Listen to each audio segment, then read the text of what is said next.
Pemirsa, terima kasih Anda masih bersama kami di Liputan Metropolis Malam. Satlantas Polres Muara Enim memprediksi akan ada lonjakan pada arus balik Lebaran tepatnya di H+3 Lebaran, sehingga perlu dilakukan antisipasi kemacetan khususnya di perlintasan kereta api.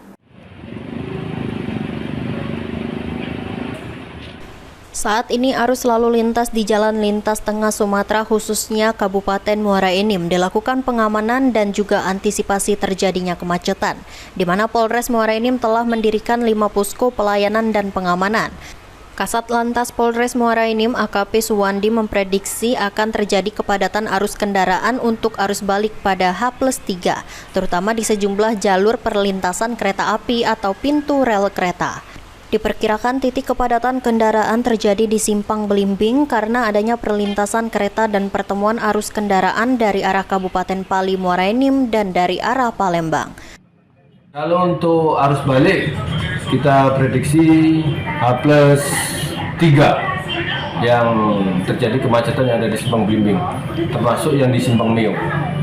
Di daerah kita ini perlintasan yang kita antisipasi yaitu kendaraan pribadi, karena truk-truk yang sumbu 3 itu kan tidak boleh masih melintas, termasuk bis-bis, itu yang kita menjadi atensi. AKP Suwandi menghimbau pengendara yang akan melakukan arus balik tetap mengutamakan keselamatan dengan tertib berlalu lintas, terlebih pengendara yang akan melintasi jalur di perlintasan kereta.